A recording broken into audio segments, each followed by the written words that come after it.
Your house just feels different after dark, doesn't it? The lights come on inside. Maybe you pull the blinds, maybe you don't. All the noise of the evening, the voices, the TV, the clatter in the kitchen, it all just drifts right out through walls that feel a lot more solid than they actually are. You walk through your home like you always do, unhurried, totally unguarded, completely convinced that because it's dark outside, the outside world can't see you. But somewhere in the trees at the edge of your property, perfectly still, feathered and absolutely wide awake, something is watching. That branch it's sitting on? It hasn't moved in 40 minutes. Its eyes are open. And those eyes are taking in a version of your house that you'll never see from the inside. They see the way the light shifts from room to room, the silhouettes moving behind the glass, the sounds that carry a lot further in the cool night air than you probably realize. You have a nightly audience. And honestly, you've probably had one for years. The really unsettling part isn't even that they're watching. It's what they do with the info. See, most people think of cockatoos as strictly daytime birds. We see them as these loud, raucous, bright creatures of the open sky. And sure, during the day, that's exactly what they are. But that's only half the story. The half nobody ever talks about is what happens after the sun goes down. Cockatoos don't just roost and switch off. Their brains, which are way more complex than most animals, their size don't really shut down like a typical bird's does. Science shows that large brain parrots like these actually practice something called unihemispheric sleep. In plain English, they rest half their brain while the other half stays totally active. One eye closes, the other stays open. One hemisphere dreams, the other one monitors. They are never entirely asleep, which means that tree at the edge of your fence, the one that looks totally empty and still at 11 o'clock at night, it might be holding a creature that's simultaneously resting and keeping tabs on you. It's processing the environment. It's filing information. Most people don't realize that what a cockatoo learns about you during the day is only a piece of the puzzle. The other part, and it's arguably the more revealing part, is what they collect in the dark. That's when you've stopped performing for the world and you're just being. Your guard is down, your routines are exposed, and the real version of you is the one visible from the outside. That's when the real data comes in. Here's why this actually matters. And no, it's not just some random wildlife trivia. These birds aren't just living near you. They're integrated into your space.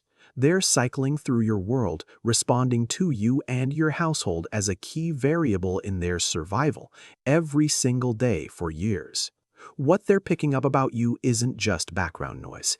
It actually shapes how they act. It changes how they treat your yard, how they handle your noise, and how they perceive your presence.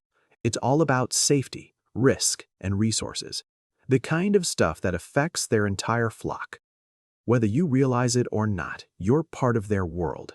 And once you start to grasp what they're actually doing in the dark outside your house, you'll never look at a bird in a tree the same way again. If that idea keeps you up at night, subscribe. There's a lot more where this is coming from.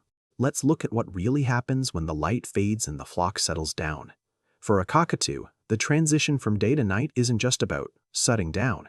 It's a complete mode shift. During the day, they're loud. They're all over the place, and they're constantly chatting. They're basically being as visible and social as possible.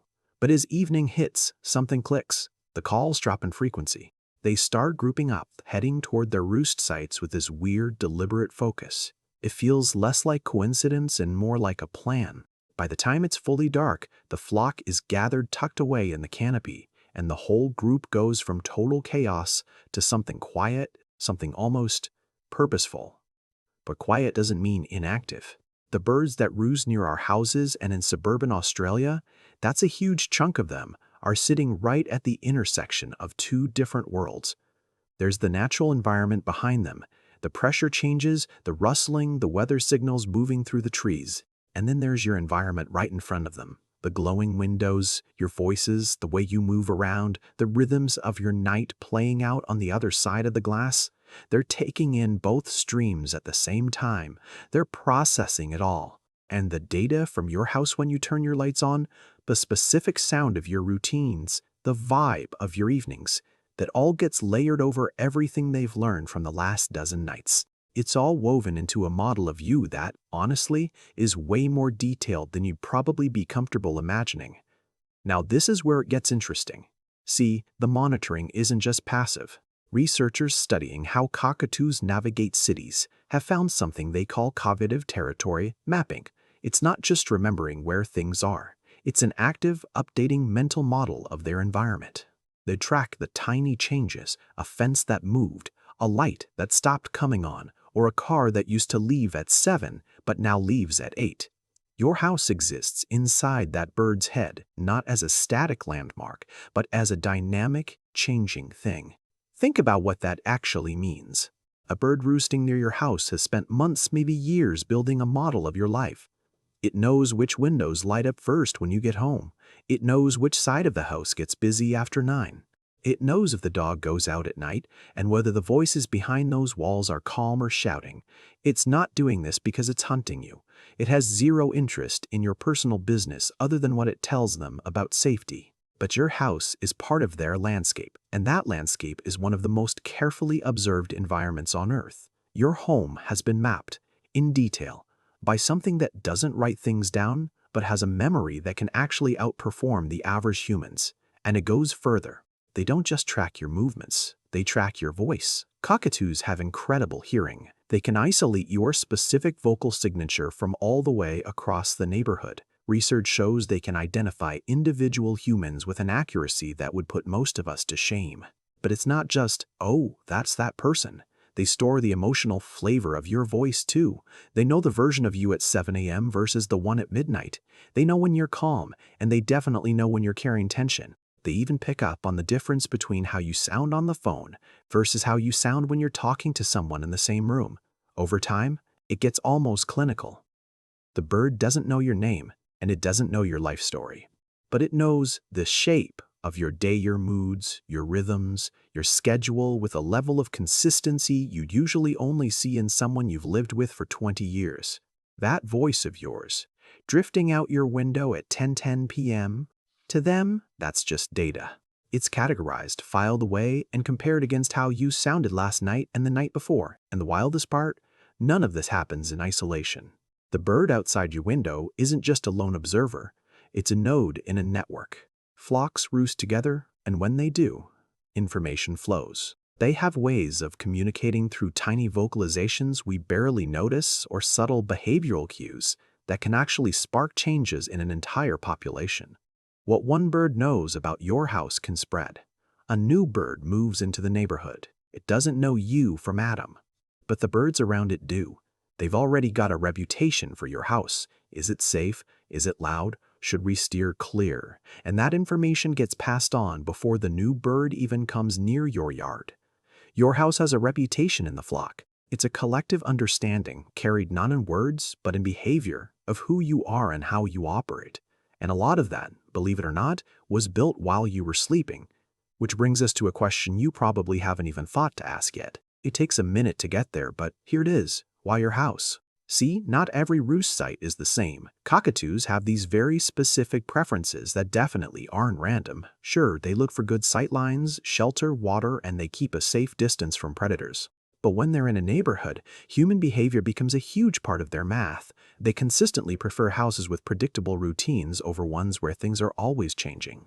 If your household is calm and the sounds coming through your walls follow a pattern the birds can actually model, to them, you're the safe neighbor. You're a low-risk option in their threat assessment framework. So, honestly, a calm, predictable home is just a really attractive place to roost.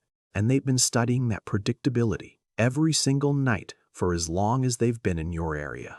Here's where all of this leads. The bird sitting outside your house tonight isn't just waiting for the sun to come up. It's not just killing time on a branch until the world is useful again. It is running quietly and constantly the most sophisticated risk assessment system in the neighborhood. It's taking data from the trees, from the flock, and from the history of every single human household in its territory. And there's a part of this that actually stops researchers in their tracks when they try to put it into words. That system has already reached a verdict about you. I don't mean a conscious judgment or a critique of your personality. It's a behavioral conclusion encoded in how close they let you get and whether they choose your tree to sleep in. It's a reflection, completely accurate and without any sentiment at all, of exactly what kind of presence you've been in their world. The question isn't whether they're watching, the question is what they've already decided. Try this tonight. Once the noise settles down and the neighborhood goes quiet and it's fully dark, go outside. Stand in your yard for a minute and just listen.